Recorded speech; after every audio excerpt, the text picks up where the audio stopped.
नमस्कार साथियों, इस ज्ञानार्पण परिवार में आपका स्वागत है। आज 31 जुलाई है। आप जानते हैं आज यूपी लेखपाल का पेपर हुआ है। जिन बच्चों ने पेपर दिया उनके मन में कुछ संदेह हैं। उन संदेह को दूर करने के लिए हम इस पेपर को सॉल्व करते हैं। और जैसा यहाँ कोचिंग में पढ़ाया गया, एक भी प्रश्न ऐसा नहीं है जो बाहर का हो। जिन बच्चों ने पढ़ा है उन्होंने आसानी से उस पूरे पेपर को हल कर लिया होगा। पैराग्राफ पढ़ने का तरीका मैंने बताया, पैराग्राफ को हल करने का पहले ही बताया ऑफलाइन क्लास में। तरीका यह है कि आए हुए प्रश्नों को पहले पढ़ लीजिए और फिर हम पैराग्राफ को पढ़ना शुरू करते हैं तो बहुत जल्दी क्वेश्चन होते जाते हैं। देखिए, इसमें 5 प्रश्न पूछे गए हैं। मनुष्य को किस प्रकार कर्तव्य पालन करना चाहिए। दूसरा है, मनीषियों ने सफलता की कुंजी किसे कहा। तीसरा है, असफल व्यक्ति क्या अर्जित करता है। चौथा है, कैसे व्यक्तियों का जीवन धीरे धीरे बोझ बन जाता है। धीरे धीरे बोझ बन जाता है। अगला है, जीवन की सार्थकता किसमें। ये 5 प्रश्न हैं। अब देखिए, पैराग्राफ पढ़ना शुरू करेंगे तो एकदम ये प्रश्न होते जाएंगे। तो ध्यान है, 5 प्रश्न एक बार पढ़ लिए, दिमाग में बने रहे 5 प्रश्न। अब ये लिखा है इसमें, पहला प्रश्न था मनुष्य को किस प्रकार कर्तव्य का पालन करना चाहिए।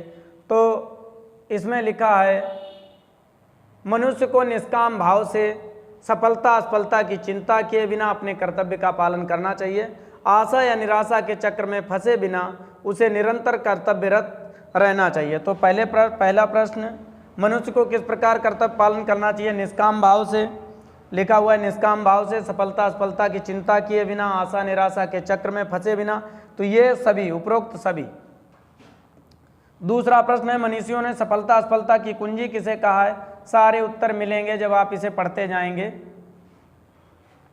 तो ये लिखा, असफल व्यक्ति अनुभव की संपत्ति अर्जित करता है जो उसके भावी जीवन का निर्माण करती हैं जीवन में अनेक बार।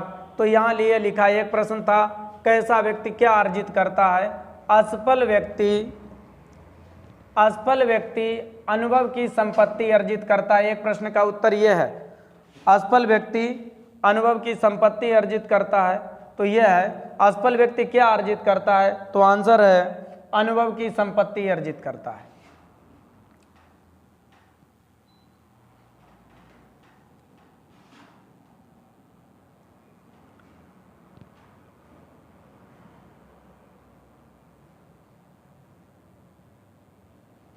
जो उसके भावी जीवन का निर्माण करती है। जीवन में अनेक बार ऐसा होता है कि हम जिस उद्देश्य की प्राप्ति के लिए परिश्रम करते हैं वह पूरा नहीं होता। ऐसे अवसर पर सारा परिश्रम व्यर्थ हो गया सा लगता है और हम निराश होकर चुपचाप बैठ जाते हैं। यह भी कहीं पर था, निराश होकर चुपचाप बैठ जाते हैं। उद्देश्य की पूर्ति के लिए दोबारा प्रयत्न नहीं करते। ऐसे व्यक्ति का जीवन धीरे धीरे बोझ बन जाता है। तो यह भी प्रश्न था, किस प्रकार के व्यक्ति का जीवन धीरे धीरे बोझ बन जाता है। यह भी प्रश्न था। तो किस प्रकार जो उद्देश्य की पूर्ति के लिए दोबारा प्रयत्न नहीं करते उनका जीवन बोझ बन जाता है। यह भी था। निराशा का अंधकार न केवल उसकी कर्म शक्ति वर्ण उसके समस्त जीवन को ही ढक लेता है। निराशा की गहनता के कारण लोग कभी कभी आत्महत्या तक कर बैठते हैं। मनुष्य का जीवन धारण करके कर्म पथ से कभी विचलित नहीं होना चाहिए। विघ्न बाधाओं की, सफलता असफलता की तथा हानि लाभ की चिंता किए बिना कर्तव्य के मार्ग पर प्रयत्न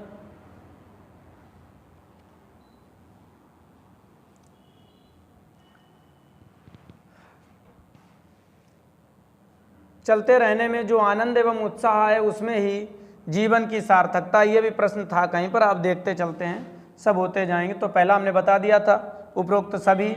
दूसरा है, मनीषियों ने सफलता की कुंजी किसे कहा है। तो ये देख लिया था, असफलता को ये हम लोग देख चुके हैं।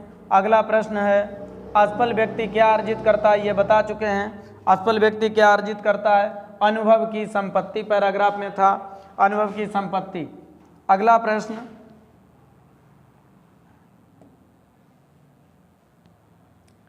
कैसे व्यक्तियों का जीवन धीरे धीरे बोझ बन जाता है। तो ये भी हम लोग पढ़ रहे थे, कैसे व्यक्तियों का जीवन धीरे धीरे बोझ बन जाता है। अभी पढ़ा था पैराग्राफ में, जो असफल होने पर दोबारा प्रयत्न नहीं करते उनका जीवन बोझ बन जाता है। तो ये पहला ऑप्शन सही है। ये पहला सही है। अगला प्रश्न देखेंगे, जीवन की सार्थकता किसमें है? जीवन की सार्थकता किसमें है? तो जीवन की सार्थकता कर्तव्य मार्ग पर चलते रहने में है। सी ऑप्शन होगा, कर्तव्य मार्ग पर चलते रहने में है। 5 प्रश्न हो गए। अब देखिए छठा, आनंद शब्द का उचित पर्यायवाची क्या है? आनंद शब्द का उचित पर्यायवाची, आनंद अचल नहीं होता, तनुज नहीं होता, ये 2 ऑप्शन निकल गए बचे, ये 2। तो देखिए मोद और हर्ष, ये ऑप्शन सही है। अगला है अपना पराया, किस समास का उदाहरण है? अपना पराया, जहाँ पर और एवं अथवा का लोप होता है उसे द्वंद्व समास कहते हैं। तो अपना और पराया में द्वंद्व समास है। अगला प्रश्न है, निम्नलिखित में सही संधि विच्छेद का चयन कीजिए। तो वीर प्लस अंगना से शब्द बनेगा वीरांगना। तो यह सही संधि विच्छेद है, वीर प्लस अंगना, वीरांगना दीर्घ संधि है। अगला है, कब्र में पैर लटकना मुहावरे का सही अर्थ क्या है? तो कब्र में पैर लटकने का मुहावरे का सही अर्थ क्या है? मृत्यु के समीप होना या मरने के कगार पर होना, तैयार होना। तो यह मृत्यु के समीप होना। अगला है, निम्नलिखित में सलाका का तद्भव रूप क्या है? निम्नलिखित में सलाका का तद्भव रूप क्या है? तो क्या है? यह है बी ऑप्शन, सलाई। बी ऑप्शन है सलाई। अगला प्रश्न 11 नंबर, निम्नलिखित में किस शब्द की वर्तनी सही है? तो किस शब्द की वर्तनी सही है? यह शब्द दिया हुआ है लालायित, इसकी वर्तनी सही है। लालायित, ला दोनों बार दीर्घ है। निम्नलिखित शब्दों पर विचार कीजिए। लिखा है अधोगति, उज्ज्वल, गलत लिखा है उज्ज्वल, गलत तरीके से विस्मरण, हितैषी। ऑप्शन किस विकल्प में सही शब्द युग्म है? तो 3 और 4 में विस्मरण भी सही लिखा है और हितैषी सही लिखा है, बाकी सब गलत लिखे हैं। तो ये इसका ऑप्शन सही है, ऑप्शन इसका सही है सी। अगला है, निम्न में कौन सा शब्द स्त्रीलिंग है? शब्द का वाक्य में प्रयोग कर लो, आपको पता चल जाएगा स्त्रीलिंग है, पुल्लिंग, यामा पुल्लिंग है, योज। निम्न में कौन सा शब्द स्त्रीलिंग नहीं है?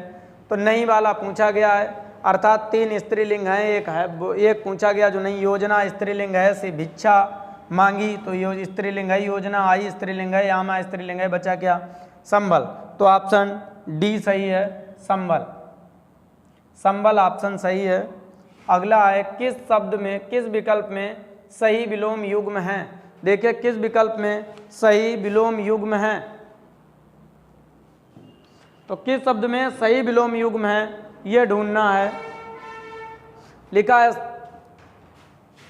सांझ, दोपहर, कृपण, दाता। सही विलोम शुष्क, क्षुद्र, प्रसन्न, प्रफुल्ल। प्रसन्न प्रफुल्ल एक ही बात है। तो कृपण माने होता है कंजूस, दाता देने वाला। तो ये ऑप्शन बी सही है इसका, कृपण, दाता, ये विलोम है। अगला है, जीवन पति का समानार्थी शब्द है। तो जीवन पति का समानार्थी शब्द है यमराज, अर्थात जीवन पति का मतलब अर्थात जीवन पर अधिकार रखने वाला। तो कौन है? यमराज। अगला प्रश्न है, जिसे इंद्रियों से अनुभव किया जा सके उनके लिए एक शब्द। तो जिसे इंद्रियों से अनुभव किया जा सके जिसका, उनके लिए एक शब्द क्या होगा ये पूछा जा रहा है। तो उसे कहेंगे अतीन्द्रिय। यह है ऑप्शन ए सही। निम्नलिखित में से कौन सा शब्द पुल्लिंग है? कौन सा शब्द पुल्लिंग है यह पूछा जा रहा है। इसमें लिखा पूर्ति, तो पूर्ति हुई स्त्रीलिंग, अभिव्यक्ति की, अभिव्यक्ति हुई स्त्रीलिंग, छवि। तो बचा क्या? विवाह। विवाह शब्द ऐसा है जो पुल्लिंग है। विवाह हुआ, यह नहीं कहते हैं कि विवाह हुई, यह नहीं कहेंगे विवाह हुई, विवाह हुआ। तो यह शब्द है पुल्लिंग। अगला है पंखा का बहुवचन। तो पंखा का बहुवचन क्या होगा? पंखा का बहुवचन होगा पंखे।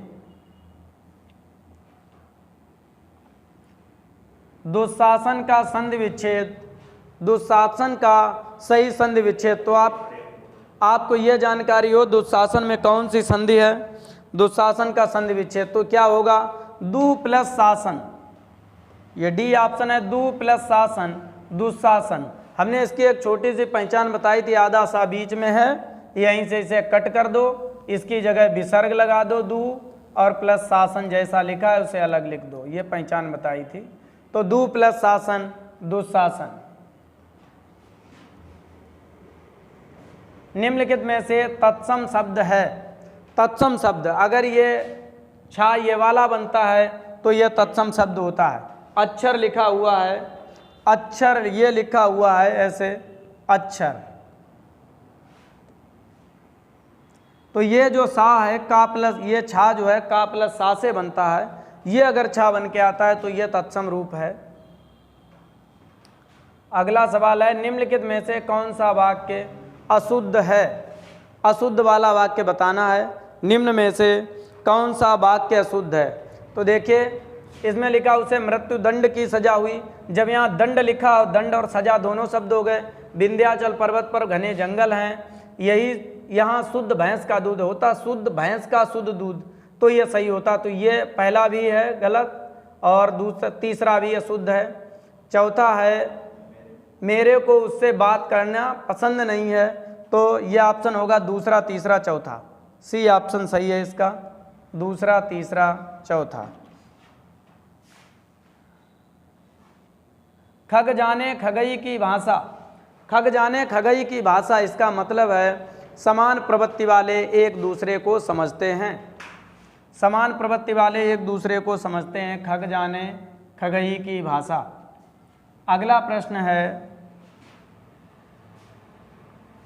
हरि मोहन को रुपए देता, देने के अर्थ में जब कोई किसी को वस्तु कोई दे और दाता का उस पर अधिकार खत्म हो जाए तो वहाँ संप्रदान कारक होता है, तो वहाँ संप्रदान कारक होता है, विकल्प सी सही है। अगला है अरुण शब्द का अनेकार्थी शब्द बताइए, अरुण का अनेकार्थी शब्द।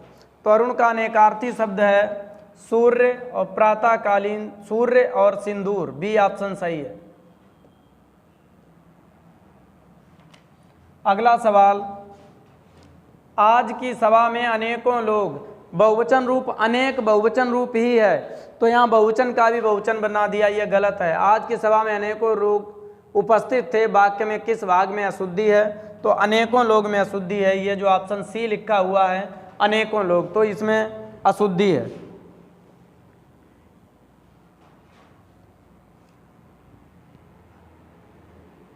ये अब गणित की शुरुआत होती है, इसमें लिखा 18 + 15 / 3 × 9। तो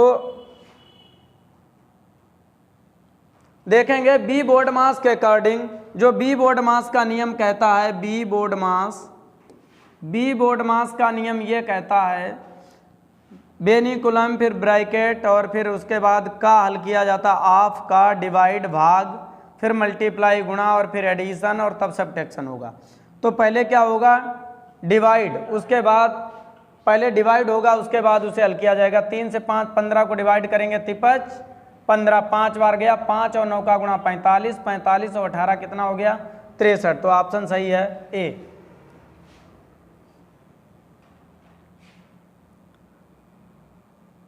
पंद्रह संख्याओं का माध्य 30 है, प्रत्येक संख्या में 3 जोड़ दिया जाए। 15 संख्याओं का माध्य 30 है तो प्रत्येक संख्या में 3 जोड़ दिया जाए, नया माध्य। संख्या में 3 जोड़ने के लिए कहा गया तो औसत में 3 जोड़ दीजिए, 30 और 3 33, तो औसत क्या होगा 33, नया औसत 33। जो संख्या के लिए कहा जाएगा वही औसत में किया जाएगा।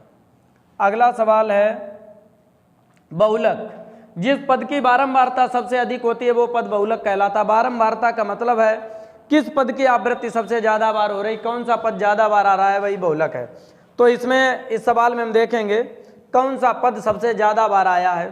3 एक बार है, 2 3 और 4 बार है, इसके अलावा कोई पद 4 बार नहीं है। तो सबसे ज्यादा बारंबारता बहुलक पद 3 की है, तो 3 4 बार आया, इसलिए इसी को बहुलक कहेंगे। बारंबारता बहुलक नहीं होती, पद बहुलक होता है, तो 3 4 बार आया इसलिए ये बहुलक है। जो पद सबसे ज्यादा बार आता है वो बहुलक होता है। अगला सवाल है, ये संख्याएं दी हैं, इनकी माध्यिका क्या है। माध्यिका के लिए देखिए संख्याएं दिख रही होंगी, आपको लिखा है 13, 15, 12, 21, 10, 14, 12। इनकी माध्यिका बताइए। तो 1, 2, 3, 4, 5, 6, 7 पद हैं, 3 इधर से हटाओ, 3 उधर से हटाओ। माध्यिका होता है मिड टर्म। तो सबसे पहला काम माध्यिका के लिए इन्हें आरोही क्रम में लिखा जाए, आरोही अथवा अवरोही क्रम में लिखा जाए। तो आरोही क्रम में लिखने पर सबसे छोटी संख्या है 10, 10 के बाद अगली संख्या है 12, और फिर 12 2 बार आया है, 12 के बाद है 13, 13 के बाद फिर 14, 14 के बाद है 15, 15 के बाद फिर है 21। 1, 2, 3, 4, 5, 6, 7 पद हो गए। 3 इधर से हटा दो, 3 इधर से हटा दो, जो बचा वही पद माध्यिका है। तो माध्यिका है 13।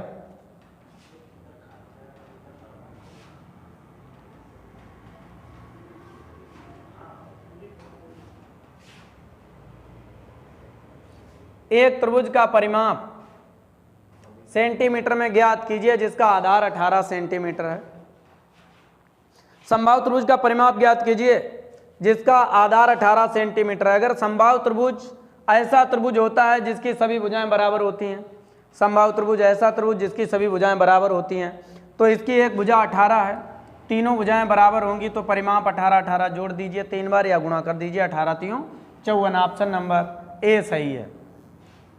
अगला प्रश्न, एक आयत का क्षेत्रफल वर्ग सेंटीमीटर में ज्ञात कीजिए जिसकी लंबाई 12 सेंटीमीटर, चौड़ाई 11। आयत का क्षेत्रफल होता है लंबाई गुणा चौड़ाई। लंबाई 12 है, चौड़ाई 11 है, तो जब गुणा करेंगे 12 11 का बहुत आसान तरीका, 12 2 और 1 3 जोड़ के लिख दो बीच में, 132 वर्ग सेंटीमीटर। गुणनखंडों का योगफल ज्ञात कीजिए। बहुत अच्छा प्रश्न। 2240 के गुणनखंडों का योगफल ज्ञात कीजिए। तो हम 2240 के जब गुणनखंड करेंगे, यहाँ करके दिखाते हैं आपको। 2240 के गुणनखंड, लास्ट के 3 डिजिट से बना नंबर 240, 8 का भाग करो सीधे, 8 दूनी 16, बचे 6 हो गए 64, 8 अट्ठे 64। फिर 4 का भाग करते हैं, 4 सत्ते 28, और फिर 2 का भाग करते हैं 35 बार, और इसके फैक्टर होते हैं 5 सत्ते 35। तो ये जो इसके फैक्टर आए हैं, 2 कितनी बार है, 3 बार इसमें, 2 बार इसमें 5 और 1 इसमें 6, तो ये हो गया 2 की पावर 6। एक बार 5 है और एक बार 7 है, इतने फैक्टर हैं इसमें।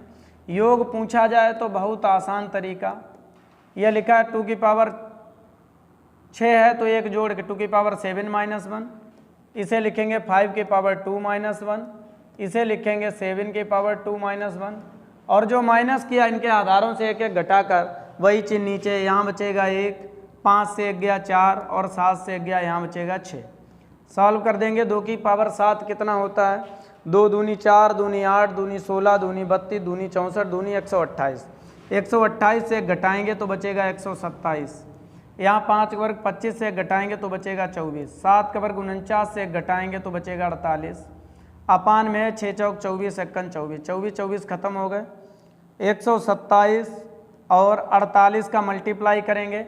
ऑप्शन को देखेंगे, पूरा सवाल हल करने की जरूरत नहीं। इसका इकाई अंक 8 और इसका इकाई अंक 7, 8 सत्ते 56, 6 किस में आ रहा है, सी आप वाले ऑप्शन में यूनिट डिजिट पर 6 आ रहा है। इसका इकाई अंक 8, इसका 7, 8 सत्ते 56, यही आंसर सही है, सी।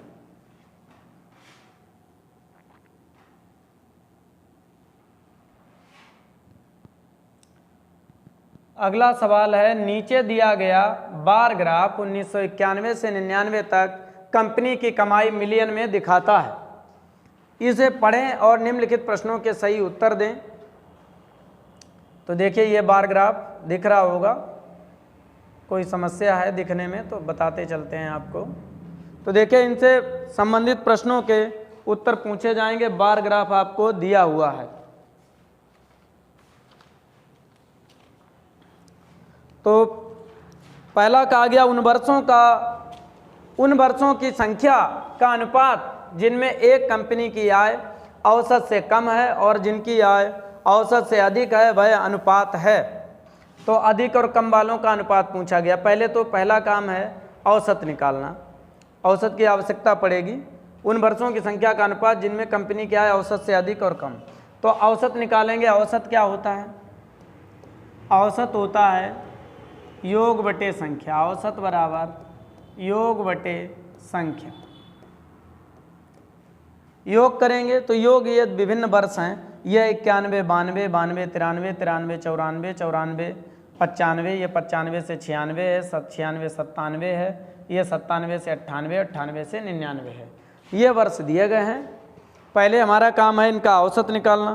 तो जब हम इनका औसत निकालेंगे तो इन सभी को जोड़ेंगे, इन सभी को जोड़ेंगे। ये कितने कितने लिखे हैं तो देखते चलें। ये लिखा है 2640, 2640, 37, 20। तो इस तरीके से इनका जब योग कर रहे हैं तो इन सब का योग होगा, इनका योग करें तो इनका योग होगा, इनका योग हो रहा है 27840।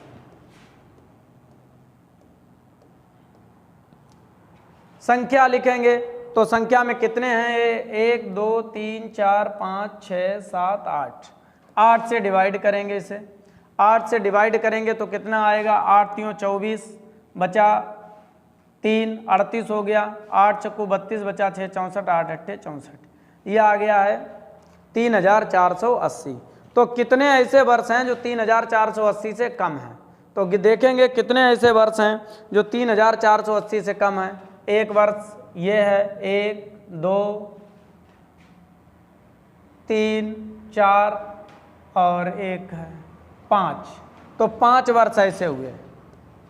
इसके बाद बचे कितने 8 थे। 5 वर्ष जब 3 औसत से ज़्यादा हैं तो 3 कम है, तो अनुपात क्या हो गया 5:3। आप जाएंगे अपने ऑप्शन में देखेंगे जहाँ पर भी 5:3 लिखा हुआ है वो सही है। तो ये है 5:3, ऑप्शन सी सही है 5:3। अगला सवाल है 1997-98 में कंपनी की आय 1994-95 से कितने गुना थी? 97-98 में कंपनी की आय 1994-95 से कितने गुना थी?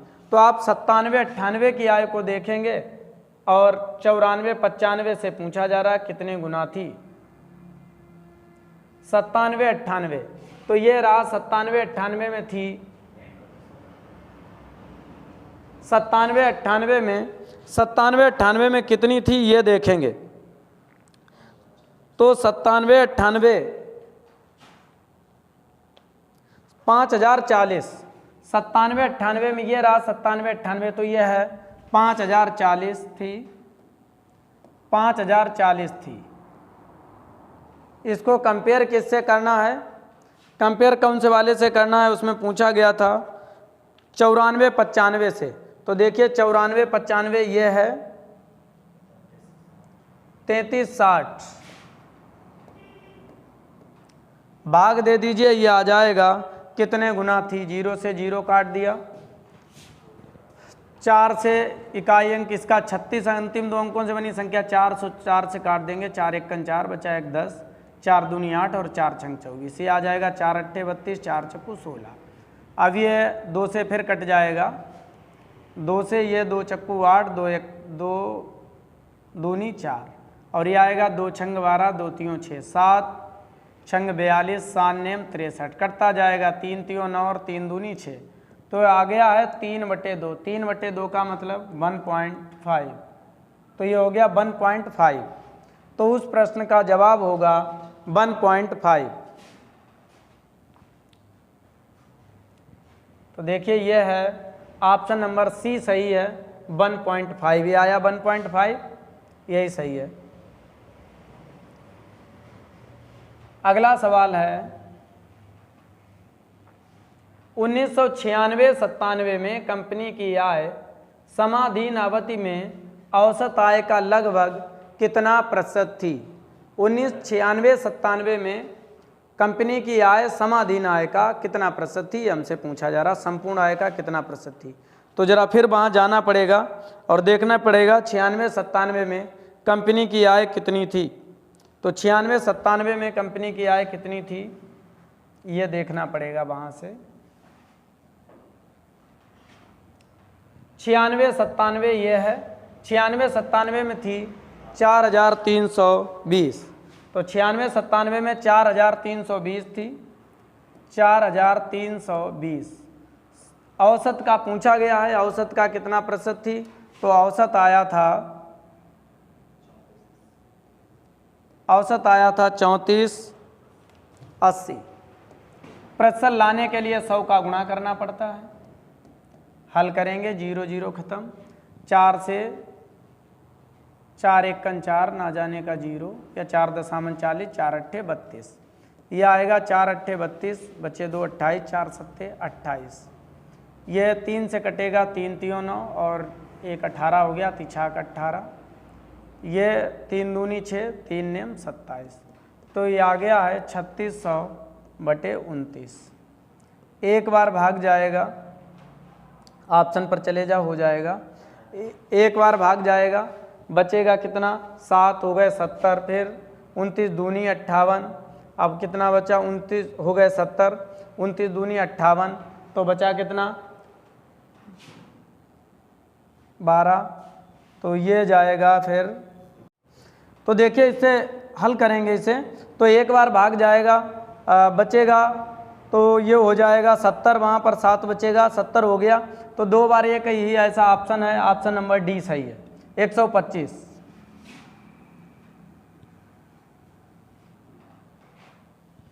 अगला सवाल है 1997-98 में कंपनी की आय में 1993-94 की तुलना में कितनी वृद्धि थी। तो आप देख लेंगे एक बार, 1997-98 में कंपनी की आय में 1993-94 की तुलना में कितनी वृद्धि थी, ये बताना है। तो 97-98 में कितनी थी एक बार देख लेते हैं यहाँ से, और 93-94 में कितनी थी।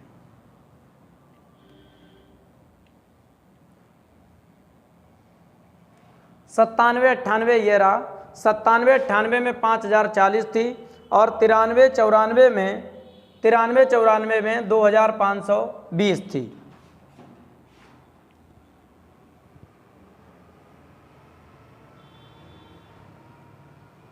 तो ये प्रश्न है आपका, 97-98 में कंपनी की आय में 93-94 की तुलना में कितने प्रतिशत वृद्धि हुई। तो 93-94 में थी 2520 और वहाँ थी 5040,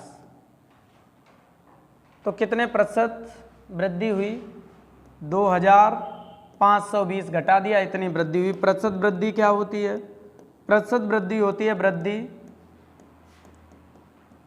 100 का मल्टीप्लाई करेंगे प्रतिशत लाने के लिए और डिवाइड कर देंगे 2520 से, इससे यह खत्म हो गया।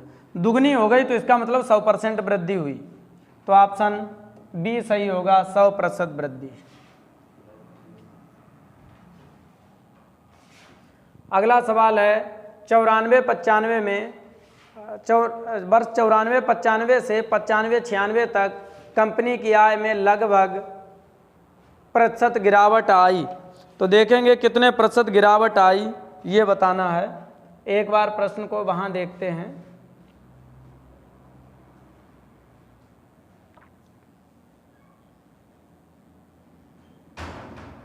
ये देखिए हमसे पूछा गया था 94-95 से 95-96 तक कंपनी में कितनी गिरावट आई। 94-95 में कितना था, ये है 94 से 95, ये था 3360, 93 तो 94-95 में था 3360 और 95-96 में हो गया 3120। तो कितनी गिरावट आई ये पूछा गया है।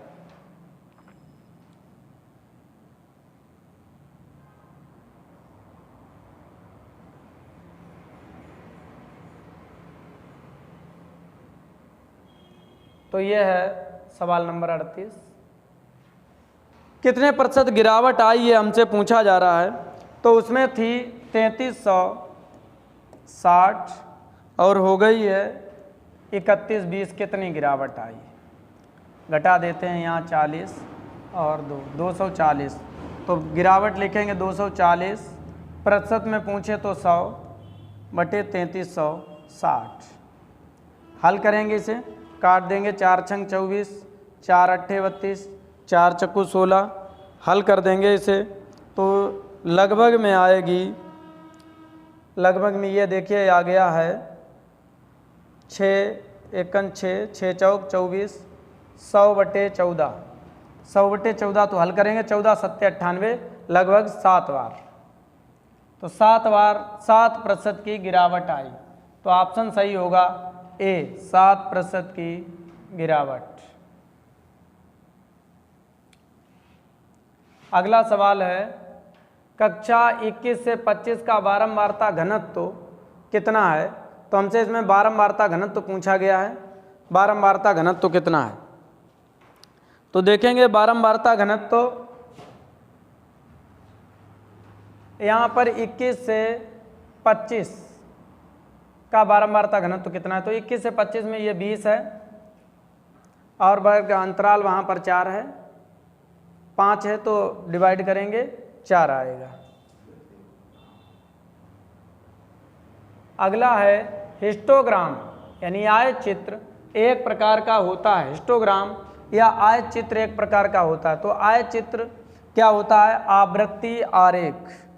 ये होता है आवृत्ति आरेख। अगला, एक त्रिभुज का क्षेत्रफल समान आधार पर और समान समांतर रेखाओं के बीच समांतर चतुर्भुज के क्षेत्रफल का होता है। तो क्षेत्रफल का, त्रिभुज का क्षेत्रफल और चतुर्भुज का आ गया समान आधार का, तो हम कहेंगे आधा। तो ये होगा आधा होता है, क्योंकि एक विकर्ण का काम है, एक विकर्ण चतुर्भुज को दो समान क्षेत्रफल वाले त्रिभुजों में बांटेगा, इसलिए त्रिभुज का क्षेत्रफल चतुर्भुज का आधा होगा। त्रिभुज का क्षेत्रफल चतुर्भुज का आधा होगा। यदि त्रिभुज ABC B पर समकोण है और AB बराबर 12 AC 13, ये सीधी सी बात मैंने बताई थी, कभी कंडीशन होती है 5 12 13 की, 5 12 13 की, जिनमें दो भुजाएं पता है, एक 12 एक 13 है, तो एक अपने आप कितनी होगी? 5। और यह पाइथागोरस प्रमेय से इसका वर्ग करके घटा दें, वर्गमूल निकाल दें। वैसे सीधा बताया था कंडीशन में 5 12 13। अगला सवाल है, द्विघात समीकरण के मूल हैं। द्विघात समीकरण के मूल हैं x² - 4x - 1 बराबर 0। समीकरण के मूल निकालेंगे धराचार्य सूत्र से, x बराबर -b, यहाँ माइनस पहले से ही है तो प्लस का 4 हो जाएगा, plus minus under root b², 4 का वर्ग 16 - 4ac - 4 into a 1 into c -1 upon 2a होता है 2 इंटू 1। तो ये आएगा 4 प्लस माइनस अंडर रूट, ये 16 और 4 ये प्लस हो जाएंगे, माइनस माइनस का गुणा प्लस 20, 20 को लिखेंगे हम 4 पंचे 20/2, इसका वर्गमूल लेंगे 4 + 2 अंडर रूट 5 प्लस माइनस यहाँ अपान 2, 2 कामन लेके डिवाइड कर देंगे तो 2 plus minus under root 5 upon 2, ये खत्म हो गया। क्या आ गया? 2 plus minus under root 5। Option A सही है।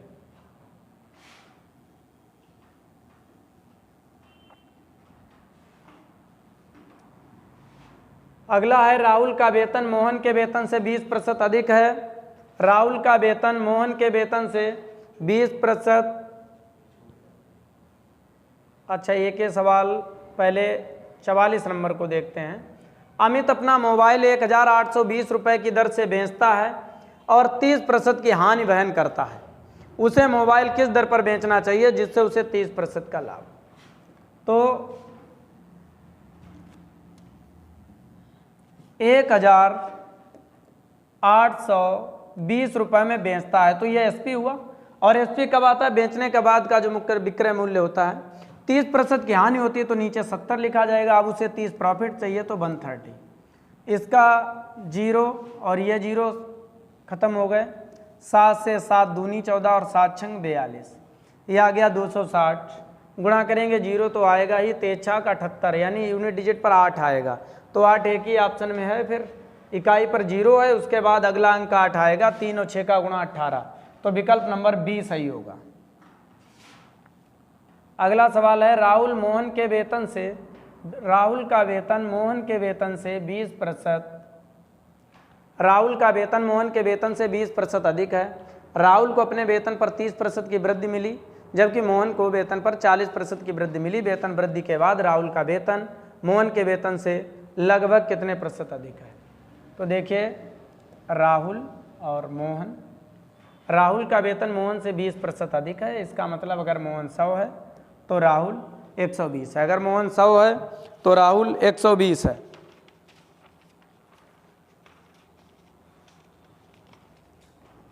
अब वेतन में वृद्धि हो रही, राहुल के वेतन को 20% 30% की वृद्धि मिली, तो राहुल का 120 था, इसमें 30 की जब वृद्धि होगी तो ये आएगा 130/100।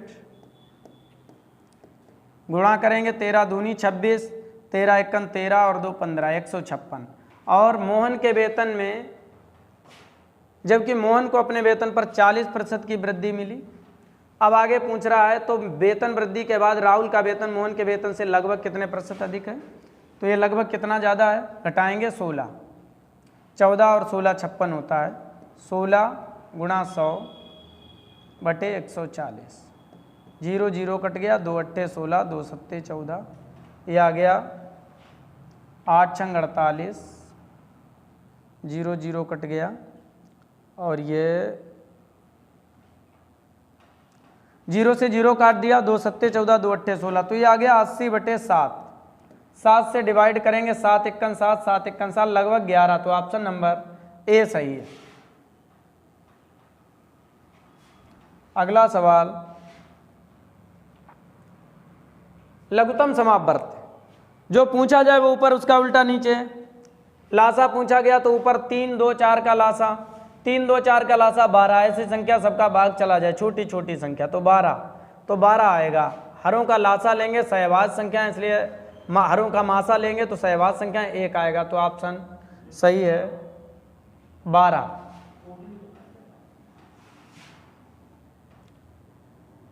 दो संख्याओं का मासा 11 है, उनके एलसीएम के अन्य दो गुणनखंड 13 और 17 हैं, संख्याओं में छोटी संख्या। तो जब एक गुणनखंड 13 है और एक 17 है, मासा 11 है, तो 11 मासा दोनों संख्याओं में उपस्थित होता है, गुणा करेंगे। छोटी संख्या ये होगी, गुणा करेंगे 11 में तो 3 और 1 4, 143, तो ऑप्शन नंबर सी सही है 143। अगला सवाल है, समांतर चतुर्भुज के विकर्णों की लंबाई। अगला सवाल पढ़ लें, समांतर चतुर्भुज के विकर्णों की, समांतर चतुर्भुज के विकर्णों की लंबाई 8 और 6 सेंटीमीटर, इनकी एक भुजा की लंबाई 5 सेंटीमीटर हो तो दूसरी भुजा की अनुमानित लंबाई। तो जब 8 और 6 हैं, 6 8 10 की कंडीशन होती है समकोण त्रिभुज में। तो जब एक समांतर चतुर्भुज के विकर्णों की लंबाई क्रमशः 8 और 6 सेंटीमीटर है, इसकी एक भुजा की लंबाई 5 सेंटीमीटर है, तो दूसरी भुजा की अनुमानित लंबाई हमसे पूछी गई है। समांतर चतुर्भुज है, समांतर चतुर्भुज ऐसा चतुर्भुज होता है जिसमें सम्मुख भुजाएं समान और बराबर हो, सम्मुख भुजाएं समांतर और बराबर होती हैं। तो समांतर चतुर्भुज के विकर्णों की लंबाई 8 और 6 है, एक विकर्ण 8 है, एक विकर्ण 6 है, एक भुजा की लंबाई 5 सेंटीमीटर है, तो दूसरी भुजा की लंबाई हमसे पूछी गई है क्या होगी। विकर्ण दिए हुए हैं, एक 8 का ये दिया है विकर्ण, ये 6 का दिया है, एक भुजा की लंबाई, एक भुजा की लंबाई, तो देखिए ये 3 हो गया और ये भी 3, ये 4 हो गया, ये भी 4 हो गया, तो ये होगी 5 आएगा आंसर, 3 4 5। समचतुर्भुज का परिमाप 120 सेंटीमीटर है और किन्हीं दो समांतर भुजाओं के बीच की दूरी 12 सेंटीमीटर है। समचतुर्भुज का क्षेत्रफल ज्ञात कीजिए। समांतर चतुर्भुज की भुजाओं, समचतुर्भुज का परिमाप 120 है, समचतुर्भुज की सभी भुजाएं बराबर होती हैं, समचतुर्भुज की सभी भुजाएं बराबर होती हैं। तो जब परिमाप 120 है, परिमाप 120 है, तो एक भुजा कितनी हुई, 4 का उसमें भाग कर दीजिए। 120 परिमाप है, 4 का भाग करेंगे, 4 3 12, एक भुजा हो गई 30। अब कहा गया है उसकी एक भुजा की लंबाई 30 है, बीच की दूरी 12 है, तो क्षेत्रफल, तो गुणा कर देंगे, 12 एक 12 है, तो गुणा करेंगे समांतर भुजाओं के बीच की दूरी है 12, तो दूरी 12 है बीच की और भुजा आई है 30, गुणा करेंगे 12 3 36, तो ये आ जाएगा 360। ऑप्शन बी सही है।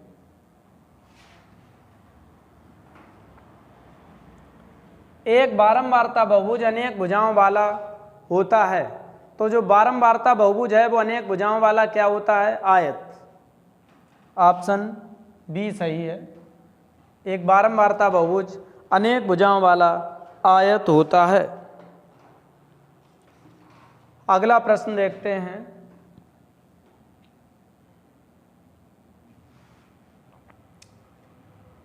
तो इतने प्रश्नों के आंसर आपने सही समझ लिए होंगे। आगे देखते हैं।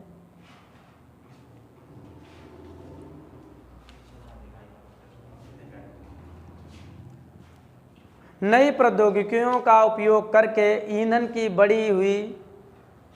बढ़ी हुई दक्षता से मनुष्य और पर्यावरण को कैसे लाभ होता है? तो किस तरीके से लाभ होता है? तो इसका ऑप्शन सही है डी, प्रदूषण और खपत में कमी आएगी।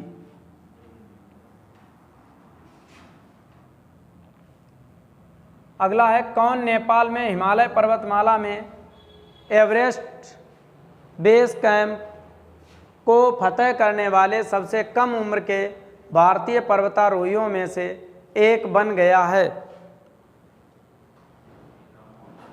तो ये कौन है? ऑप्शन बी सही है, रिधम अमानिया। ऑप्शन बी सही है।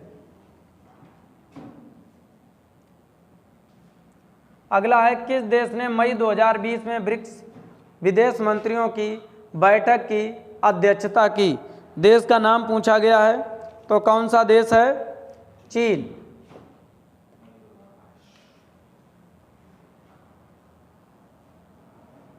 सुभाष चंद्र बोस को देश का नायक किसने कहा था? तो सुभाष चंद्र बोस को देश का नायक किसने कहा था? रविंद्रनाथ टैगोर ने कहा था देश का नायक। ऑप्शन बी सही है।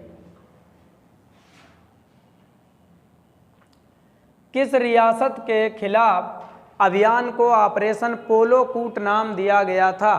अभियान पोलो कूट नाम किस रियासत के खिलाफ दिया गया था? तो यह है ऑप्शन सी सही है, हैदराबाद रियासत।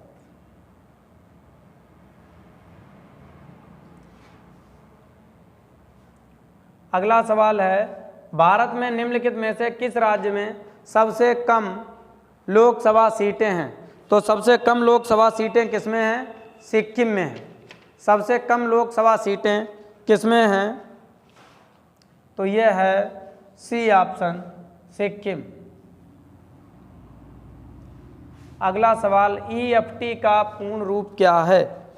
ईएफटी की फुल फॉर्म पूछी जा रही है। ईएफटी का पूर्ण रूप क्या है? तो देखेंगे ईएफटी का पूर्ण रूप क्या है। तो यह है electronic funds transfer. Option A सही रहेगा। अगला सवाल है, बाफिन द्वीप किस देश में स्थित है? तो बाफिन द्वीप कनाडा में स्थित है, कनाडा में। अगला सवाल है, प्रेस की स्वतंत्रता भारत के संविधान के किस अनुच्छेद में? तो यह है अनुच्छेद 19। पहला ऑप्शन सही है। किस पंचवर्षीय योजना के बाद रोलिंग प्लान लागू किया गया? तो यह है 5वीं पंचवर्षीय योजना के बाद प्लान लागू किया गया, रोलिंग प्लान लागू किया गया। अगला है, 1942 में जब भारत छोड़ो प्रस्ताव पारित किया गया था, उस समय भारत का वायसराय था। भारत का वायसराय कौन था, ये पूछा जा रहा है। तो ये था लॉर्ड लिंथी। ये ऑप्शन ये सही है, लॉर्ड लिनलिथगो। अगला सवाल है, बीसी राय पुरस्कार किस क्षेत्र में दिया जाता? बीसी राय पुरस्कार किस क्षेत्र में दिया जाता है? तो यह चिकित्सा के क्षेत्र में दिया जाता है।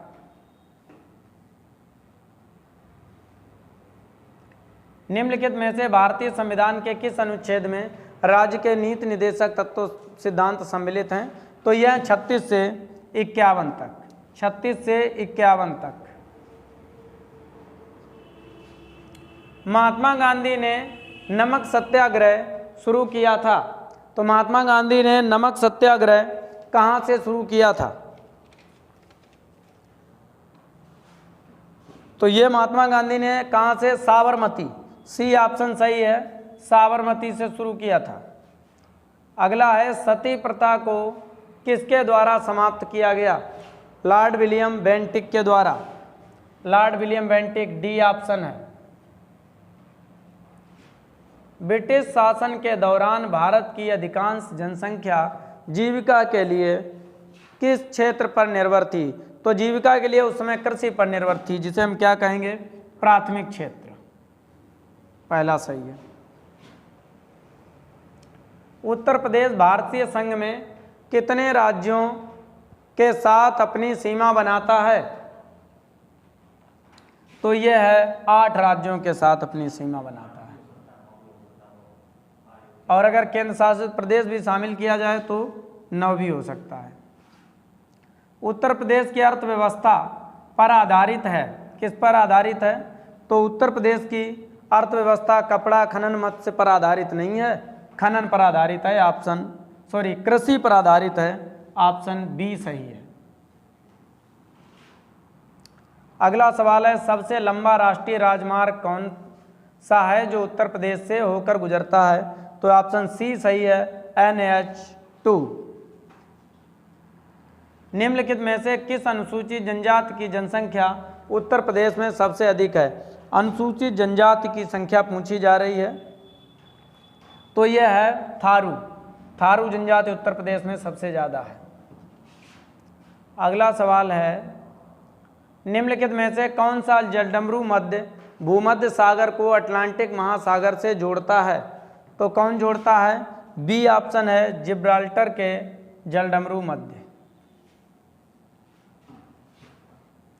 अगला है निम्नलिखित में से किसे उत्तर प्रदेश में मंदिरों के शहर के नाम से जाना जाता है? तो मंदिरों का शहर, तो मंदिरों का शहर है वाराणसी। वाराणसी को मंदिरों के शहर के नाम से जाना जाता है। अगला सवाल है उत्तर प्रदेश में IT शहर स्थापित किया जा रहा है। तो ये लखनऊ में स्थापित किया जा रहा है। सी ऑप्शन सही है। अगला सवाल है निम्नलिखित को मिलाइए, निम्नलिखित को मिलाइए। तो मिलाने में अगर कोई एक आप मिला लें और ऑप्शन चेक कर लें तो वो सही हो जाएगा।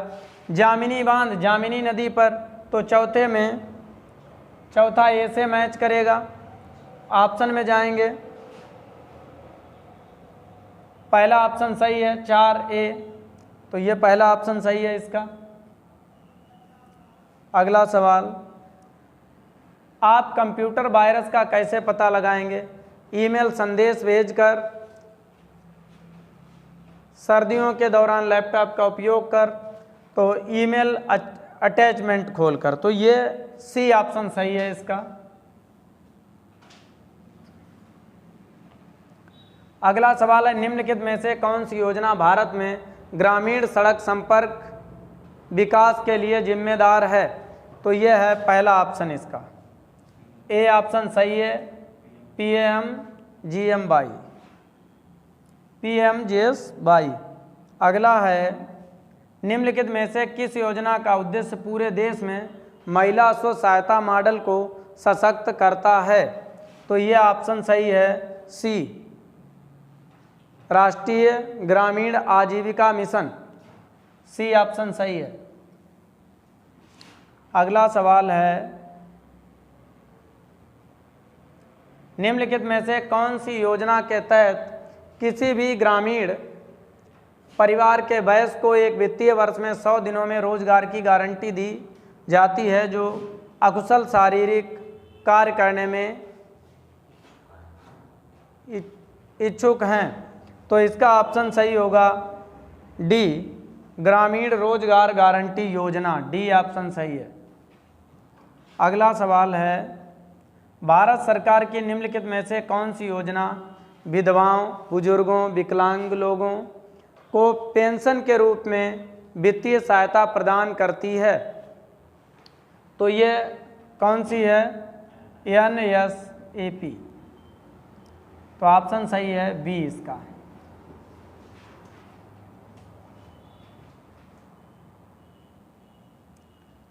अगला सवाल है, निम्नलिखित में से किस योजना का उद्देश्य भारत में ग्रामीण गरीब लोगों को आवास प्रदान करना है? तो यह है चौथा ऑप्शन, प्रधानमंत्री आवास योजना। ये डी ऑप्शन सही है, प्रधानमंत्री आवास योजना। भारत सरकार की निम्नलिखित में से कौन सी योजना ग्रामीण क्षेत्रों से शहरी क्षेत्रों में युवाओं के प्रवास को रोकने का प्रस्ताव रखती है? तो यह है fourth option, SGRY। Fourth option है इसका SGRY। पंचायती राज प्रशिक्षण संस्थान उत्तर प्रदेश में निम्नलिखित में से किस संस्थान पर आधारित है? तो ये संस्थान का नाम पूछा गया है आपसे। तो ये है लखनऊ।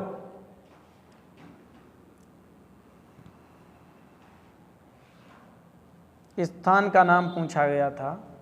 अगला सवाल है, निम्नलिखित में से कौन सी उत्तर प्रदेश द्वारा दी गई ई स्वास्थ्य पहल है? ई स्वास्थ्य पहल, तो ये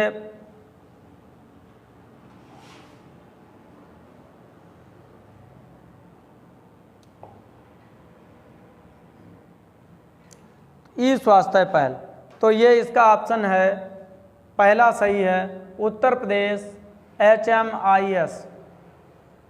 पहला ऑप्शन सही है इसका।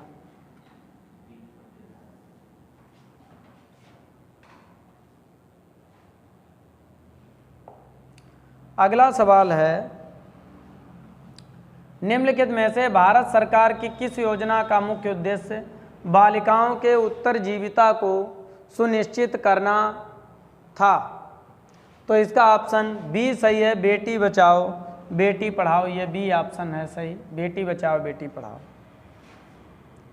अगला प्रश्न है, UPRRDA यूपी ग्रामीण सड़क विकास एजेंसी की स्थापना कब की गई थी? तो इसका पहला ऑप्शन है सही है 2003 में। अगला सवाल है, स्वच्छ मिशन ग्रामीण चरण 2 किस वर्ष शुरू किया गया था? तो ऑप्शन नंबर सी सही है, 2020 में शुरू किया गया था ये। अगला सवाल है, निम्नलिखित में से किस संस्थान का मिशन भूमि संसाधनों के स्वास्थ्य और उत्पादकता को एक स्थायी तरीके से संरक्षित करना और सभी संभावित खेती योग्य भूमि की रक्षा, पुनर्वास और पुनः उत्पादन करना है? तो इसका ऑप्शन ए सही है, उत्तर प्रदेश भूमि सुधार नियम। उत्तर प्रदेश भूमि सुधार नियम, ऑप्शन ये सही है। अगला सवाल है, भूमि सुधार निगम के तहत स्थापित FFS का पूर्ण रूप क्या है? FFS का पूर्ण रूप क्या है? तो इसका ऑप्शन नंबर बी सही है, farmer field school. Farmer field school, B option सही है। अगला है, केंद्र सरकार की निम्नलिखित में से कौन सी योजना धुआं मुक्त ग्रामीण भारत की परिकल्पना करती है? तो ये पता है आप सभी लोगों को, प्रधानमंत्री उज्ज्वला योजना, ऑप्शन सी सही है। ग्रामीण क्षेत्रों की अर्थव्यवस्था और बुनियादी ढांचे को मजबूत करने के लिए 2021 में निम्नलिखित में से कौन सी योजना शुरू की गई? तो यह है यूपी मातृभूमि योजना। यूपी मातृभूमि योजना। निम्नलिखित में से कौन सी योजना दुर्व्यापार और व्यावसायिक यौन शोषण के पीड़ितों के दुर्व्यापार की रोकथाम और बचाव, पुनर्वास और पुनः एकीकरण के लिए है? तो इसका ऑप्शन है ए।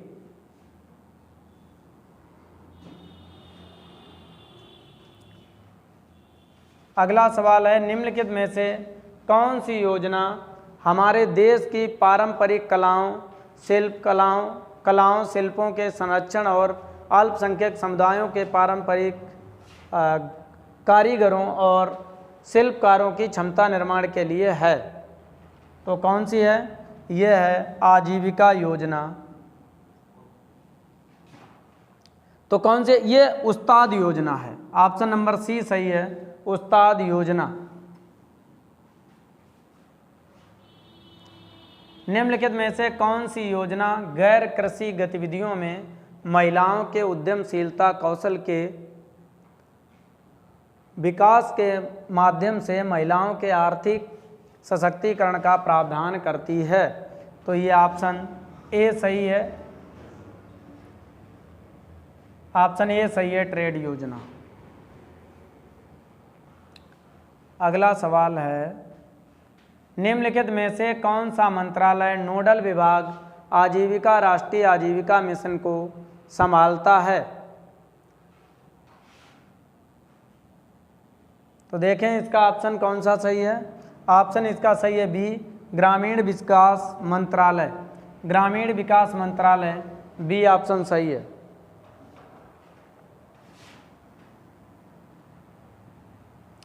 अगला सवाल है,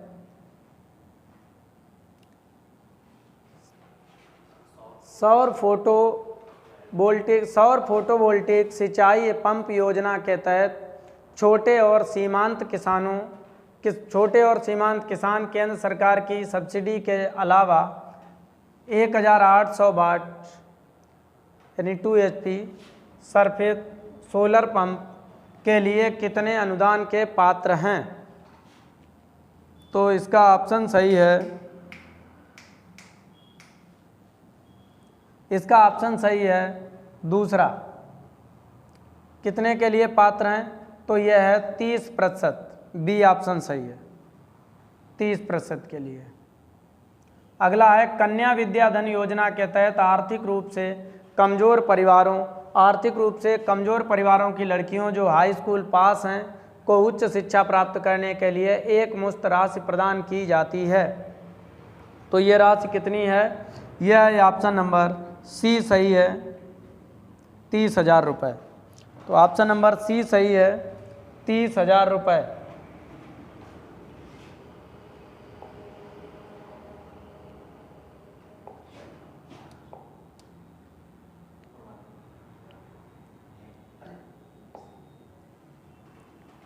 अगला तो ये है ऑप्शन सी सही है, 30,000 रुपये। अगला सवाल पढ़ते हैं, स्वच्छ भारत मिशन को निम्नलिखित में से किस मंत्रालय या नोडल विभाग द्वारा नियंत्रित किया जाता है? तो इसका ऑप्शन सही है बी, पेयजल और स्वच्छता मंत्रालय।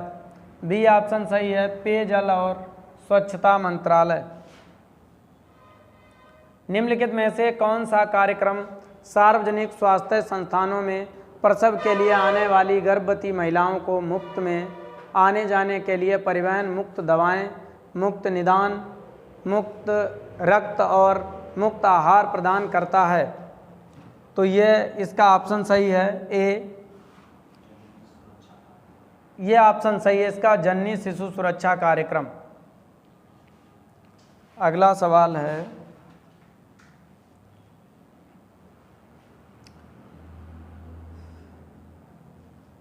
स्वच्छ भारत मिशन को निम्नलिखित में से किस मंत्रालय नोडल विभाग द्वारा ये हो चुका है?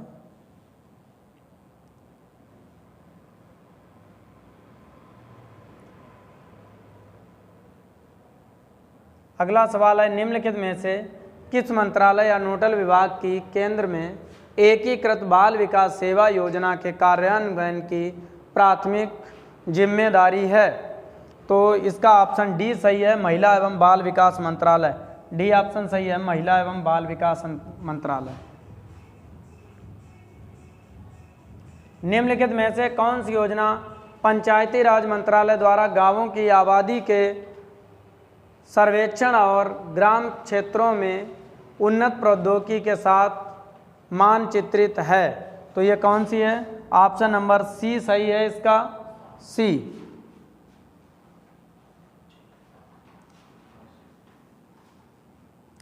तो साथियों 100 के 100 प्रश्न हल हो गए। आपने समझ लिए होंगे। इसी तरीके से हम वीडियो डालते रहेंगे, कोई भी पेपर हो और आप लोग पढ़ते रहें उसे। जैसा कोचिंग में जैसा जैसा पढ़ाया गया था सब कुछ वही था, एक भी क्वेश्चन इधर उधर नहीं है।